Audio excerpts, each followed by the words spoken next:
The original F-14A had two Pratt & Whitney TF-30 engines capable of producing a total of 41,800 pounds of thrust.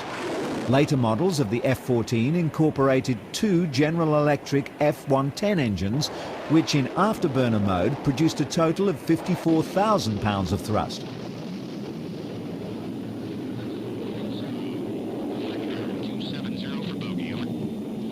The F-14 Tomcat is considered a large fighter. It's 63 foot long, 16 foot high, and has a maximum wingspan of 61 foot 1 inch. The F-14's cruise speed is approximately 610 miles per hour, and it has a maximum speed of 1,544 miles per hour, or nearly Mach 2, twice the speed of sound.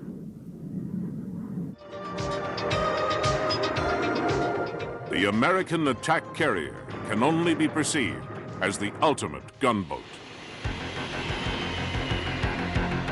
But if an aircraft carrier is to provide the weapons, it is also an inviting target. With up to 5,000 lives and an almost irreplaceable amount of technology, aircraft carriers are vulnerable to aerial attack. To counter this threat, the United States Navy relies almost entirely on one remarkable aircraft, the Grumman F-14 Tomcat.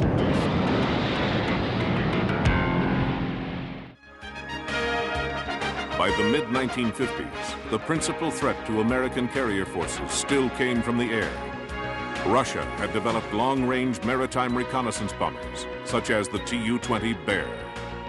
Powered by massive turboprop engines driving counter-rotating propellers, the Bear was not fast compared to fighters of the time, but could carry supersonic anti-ship missiles, which could be launched with devastating effect.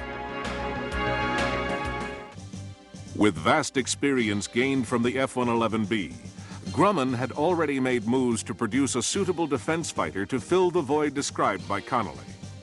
Grumman experimented with a variety of models and weapons formats to try and produce a concept that could both act as a dogfighter as well as a fleet defense fighter. Their Model 303 clearly filled the requirement.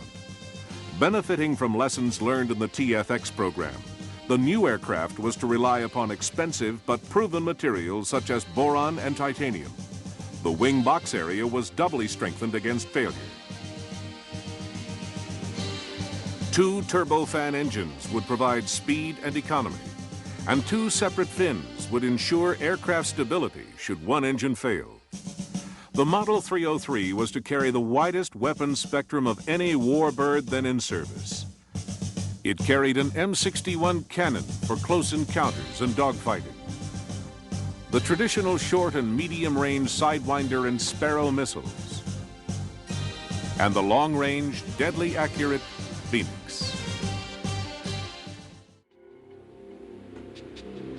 The concept behind Model 303 would be a lesson to all aircraft builders faced with the problem of having to provide an aircraft that would not only bring them into line with enemy weaponry, but also, because of the cost of development, ensure that a single plane could maintain a competitive edge for years to come. By the 21st of December, 1970, the prototype now referred to as the F-14 and named Tomcat was ready for its maiden flight at Calverton, New York. Test pilots Bob Smythe and Bill Miller had to wait all day for final adjustments. It was only in the late afternoon, and with the threat of snow the following day, that they finally got aircraft number 1 into the air. The flight only lasted 10 minutes and was generally uneventful.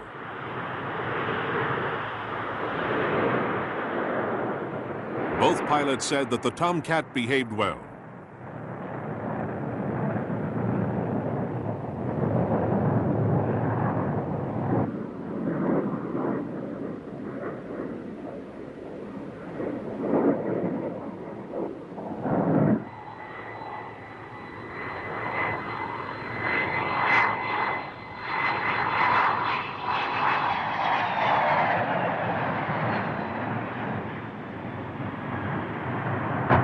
The next day, the weather turned nasty. It would be 9 more days before it was safe to fly the Tomcat again. This time, Miller was to take the front position and Bob Smythe the rear, and the flight was to be anything but uneventful.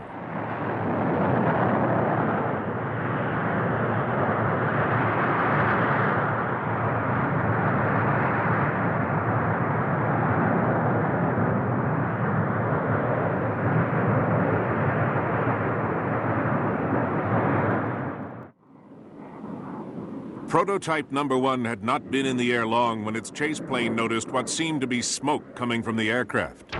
In fact, it was hydraulic oil leaking under pressure. Within minutes, all of the control surfaces of the plane ceased to function as the pilots made their approach through the cold morning air.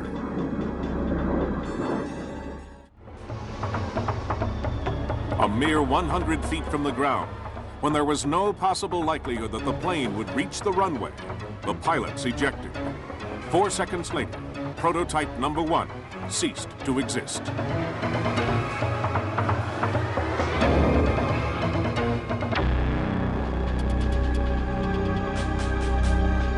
Here is how it looked from the ground camera recording the event.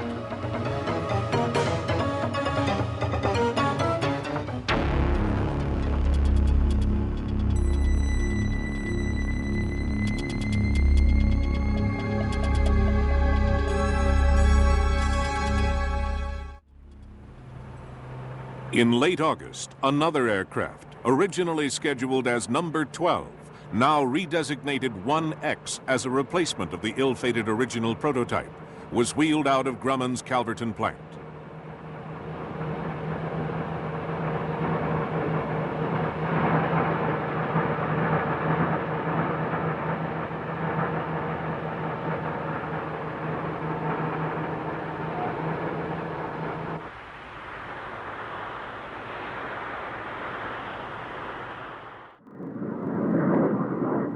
By now, Smythe, Miller, and the other test pilots had established a real affinity for what Grumman was convinced was the answer to the Navy's problem. But other manufacturers and the natural pessimism of Congress had yet to be overcome.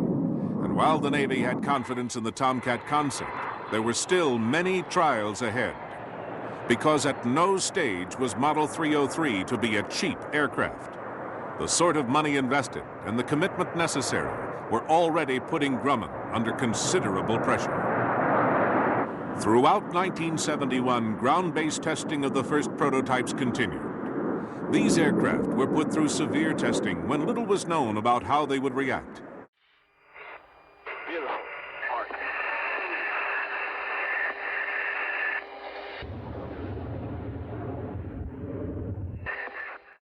Here is prototype number 2 with a complete ordnance load, achieving the almost unachievable.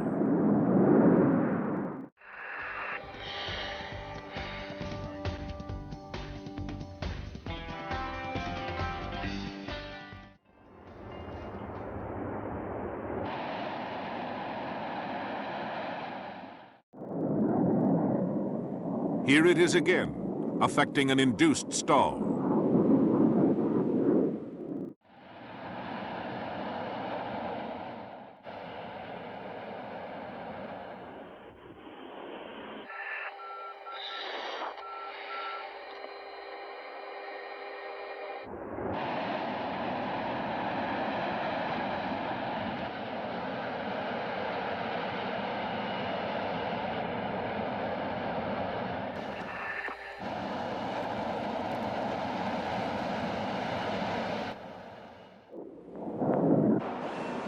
Throughout the entire prototype program, several aircraft were made with no intention of ever being flown. Their sole purpose was to be tested to destruction. By this method, it was hoped that any flaws in design or manufacture would be identified. Prior to carrier testing, a prototype was catapult tested at Patuxent River Naval Air Station. And on June 28, 1972, the first Tomcat flown by a Navy pilot landed on the aircraft carrier Forrestal off Norfolk. After a series of touch and goes, the landing was affected by aircraft number 10. But within minutes, a small malfunction appeared. The two pilots were informed of a leak in the hydraulics of the nose gear.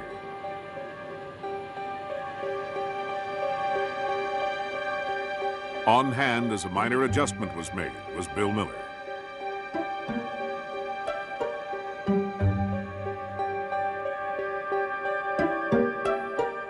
The look on the faces of the Navy's test pilots said everything, because this film of the first carrier landing was to be flown to the Congressional Committee for a final decision on the Tomcat within hours. As it happened, the committee gave the project full endorsement, but elation at Grumman was short-lived, because just 24 hours later, Bill Miller's luck ran out. Flying this same aircraft, he made a minor technical oversight that cost him his life. By late 1972, full-scale production of the F-14 was in progress. The Tomcat was no longer a prototype. It was now the Navy's fighter of the future.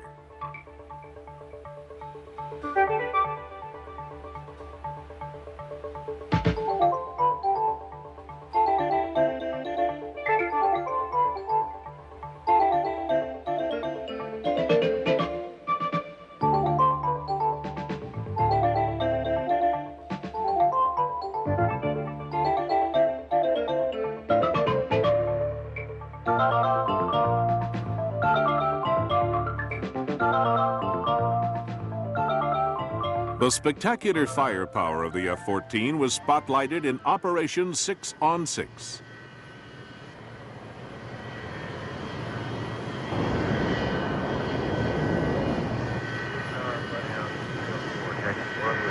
Storming area. Up number 1284, 1.5 en route. Alternate will be China Lake 0 plus 20. 204, taxi runway 21. Magoo altimeter 3004. Time 1440, straight up.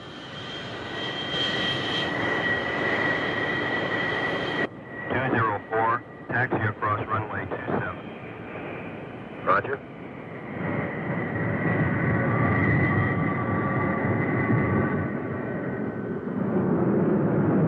Tower, blow down 204 is ready for takeoff. 204, the wind is light and variable. Switch assigned departure control frequency. You're cleared for takeoff. Magoo departure, blow down 204 airborne, smoking tree 4000. Roger 204, come starboard 2240. Roger, coming starboard 240.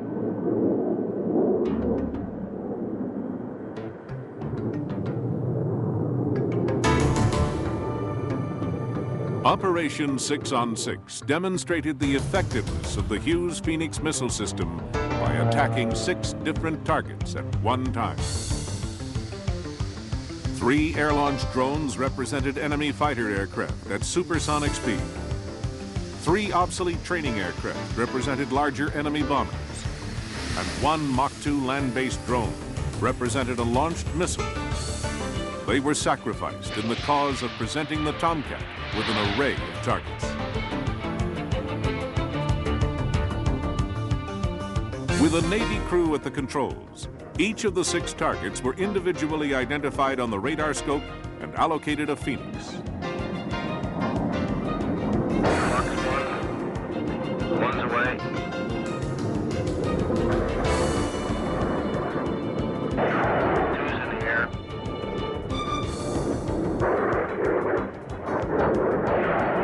3's in the air.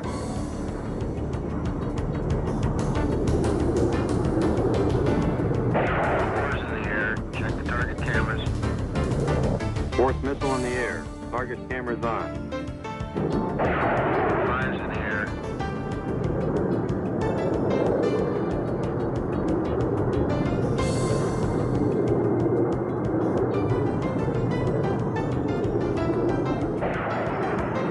6's in the air. At one time, all 6 missiles were in the air, streaking towards their individual targets.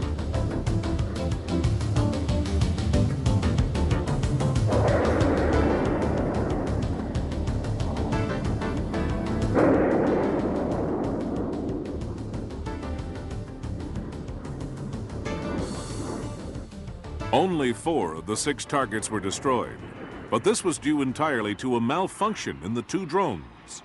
The information collected proved conclusively that even under 6-to-1 odds, the Phoenix Tomcat combination had a success rate of 80% or better.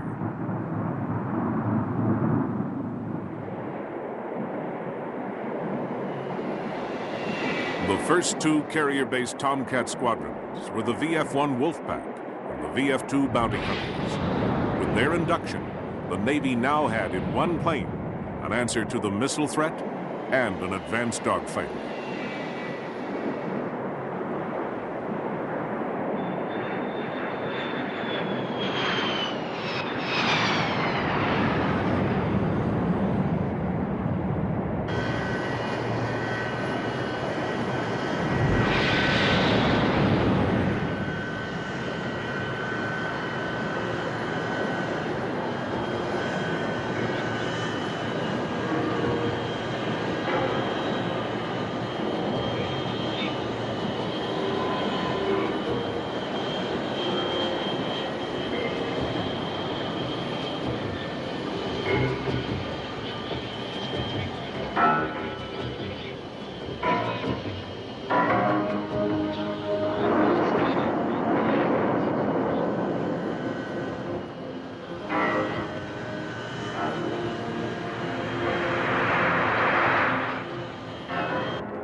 Every landing is a new experience, even for veteran pilots. Placing 80,000 pounds and $40 million worth of high technology onto a few hundred square feet of deck takes its toll on men and machinery alike.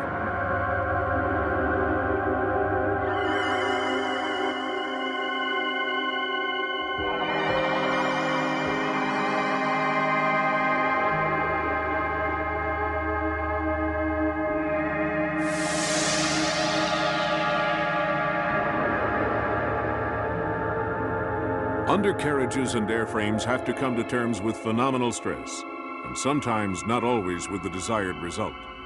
Here, a Tomcat hits the deck of the Forrestal, and the landing gear gives way.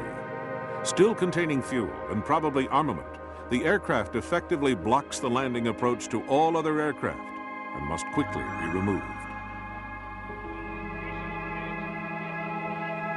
A gantry hoists the crippled plane up for removal.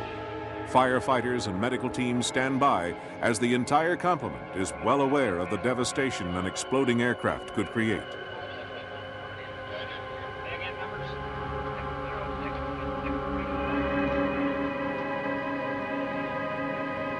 Finally, the plane is secured, a source of jubilation to at least one member of the deck crew.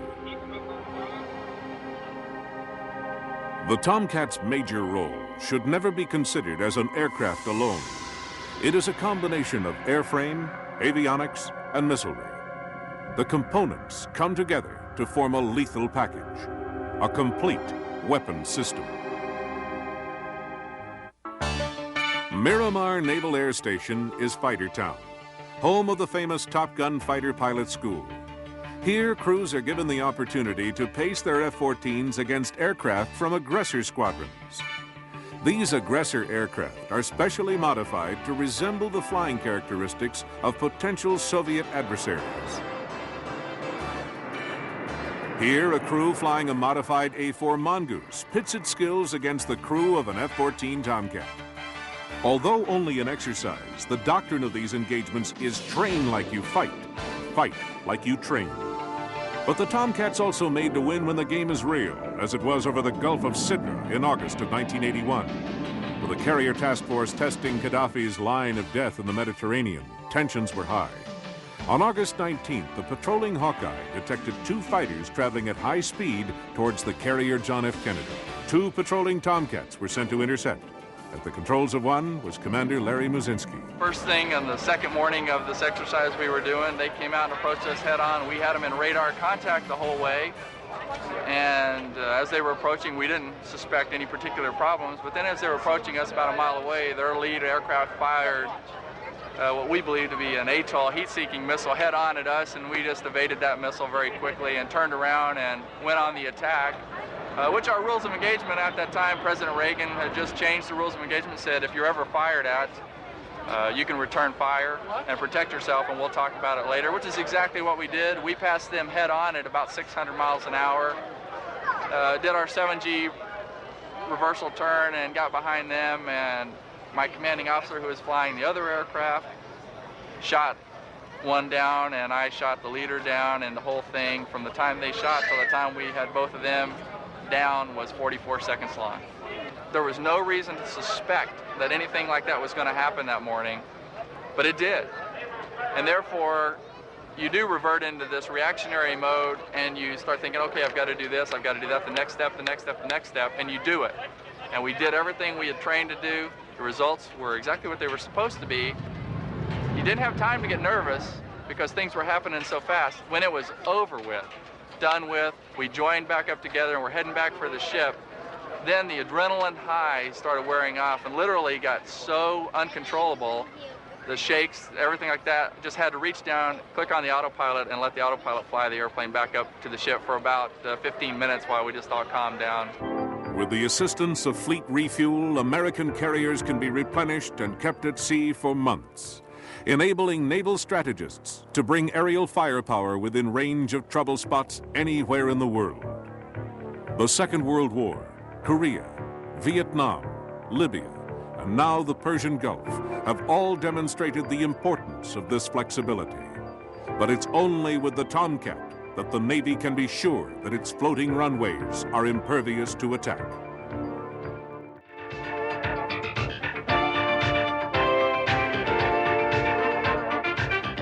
Tomcats, like all naval aircraft, have to be able to function at combat status in any climate and in many environments. As Tomcat pilots would say, it's anywhere, any weather, any time. The Tomcat has undergone many revamps since.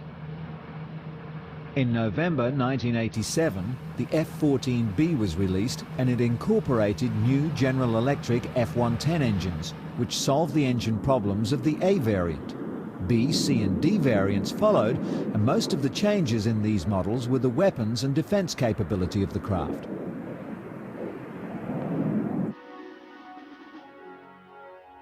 In another incident during 1976, two other airmen experienced a different problem. Their plane simply lurched itself over the side of the carrier John F. Kennedy. At the time, the Tomcat was so advanced and secret that the Navy decided to locate and raise the debris to prevent the wreck falling into the competition's hands. There were further Tomcat losses. 3 aircraft were lost in a week-long period in 1996. This initiated a safety stand-down of the Tomcat. The Navy placed interim restrictions on the F-14 in the low altitude and high speed environments. Afterburner use was also prohibited for F-14Bs and F-14Ds.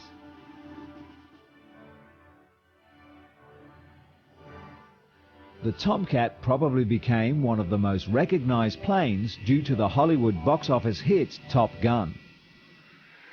Top Gun is in fact a US Navy flying academy.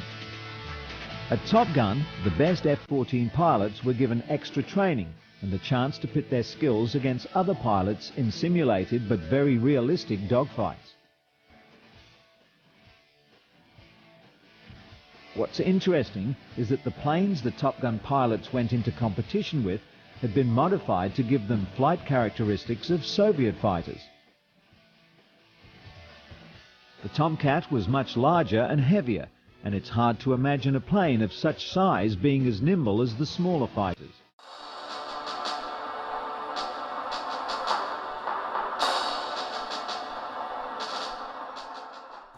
I hope you enjoyed this video. Don't forget to like, subscribe, share, and hit that notification icon for the latest videos as they are released. Thanks for watching and catch you in the next one. Ciao for now.